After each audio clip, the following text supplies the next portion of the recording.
Audio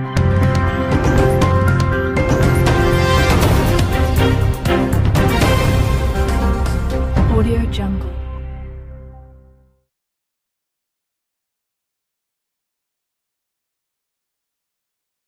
त्यामुळे आमचे सहकारी राजेंद्र कोंडरे यांच्या नेतृत्वाखाली राज्य सरकारवर आम्हाला संघर्ष करावा लागला आणि शेवटी तत्कालीन मुख्यमंत्री शिंदे साहेब यांनी 5,500 न्यूमेरिकल पदाला त्या ठिकाणी मान्यता दिली. पण ते नेहमीच होणार नाही, आता वेळ गेलेला नाही. पण ज्यांनी प्रवेश घेतलेले असे JCBमध्ये नोकऱ्यामध्ये ज्यांनी त्यासाठी अर्ज केले असतील आणि त्यामधून काही लोकांना नोकऱ्या लागल्या असतील, यांना प्रोटेक्शन देण्यासाठी राज्य सरकार काय करणार आहे ते आम्हाला समजून सांगितलं पाहिजे. ही एक आमची मागणी आहे. त्यानंतर EWS आरक्षणामध्ये जर कदाचित उद्या लागू झालं तर त्या संदर्भातही आमच्याकडून त्यांनी चर्चा केलं पाहिजे. त्यामध्ये जी जमिनीची अट आहे ही मराठवाड्यासाठी विशेषतः अतिशय जाचक अट आहे. कारण मराठवाड्यामध्ये लँड होल्डिंग मोठी आहे, उत्पन्न काहीच नाही, खातेफोड झालेलं नाही, उत्पन्न काहीच नाही. 2 हेक्टरची अट आहे, पश्चिम महाराष्ट्रामध्ये चालू शकते. त्यांना त्यामध्ये लँड होल्डिंग कमी आहे, पण मराठवाडा आणि वराड आणि विदर्भामध्ये चालत नाही.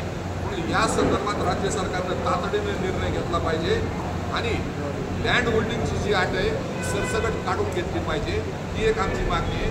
आणि त्याचबरोबर SC-BC आरक्षण जर टिकवायचं असेल, 50%चं पुढचं आहे, आमच्या सगळ्याची धारणा आहे की त्यासाठी केंद्राकडे जावं लागेल, संसदेच्या माध्यमातून कायदा बनवावा लागेल. मंत्री आम्ही बोलवले होते तेवढे जवळपास सर्व, म्हणजे ते अपवादानं सोडले तर सर्व आलेले आहेत. काहींचे फोन आलेले आहेत.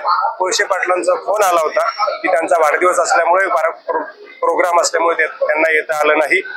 या गोलमेज परिषदेमध्ये खूप सकारात्मक आणि खूप चांगली चर्चा झाली.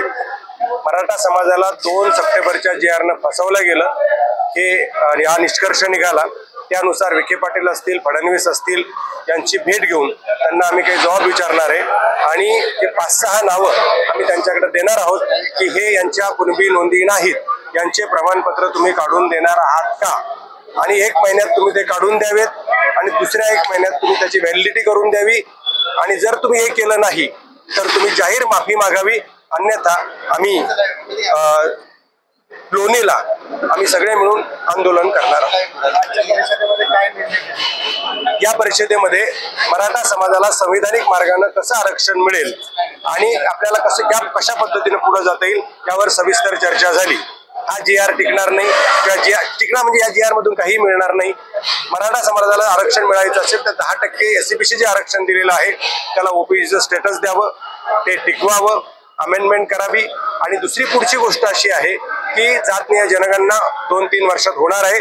त्यानंतर SC-BC आरक्षण आणि OBC आरक्षण जो संविधानिक अधिकार मराठा समाजाचा आहे त्या पद्धतीने कायदेशीर आरक्षण द्यावं. आपल्याला काय वाटतंय, महाराष्ट्र सरकारने आपल्याला फसवले? महाराष्ट्र सरकारनं फसवलेलं आहे, 100% फसवलेलं आहे. फसवलेलं तर जरांगेंनी जी मागणी केली होती त्यांनी मान्य कसं केली? कदाचित आजूबाजूच्या लोकांना त्यांना मिसगाईड केलेलं आहे, त्यांना ते लक्षात आलेलं नाही असं आमचं मत आहे.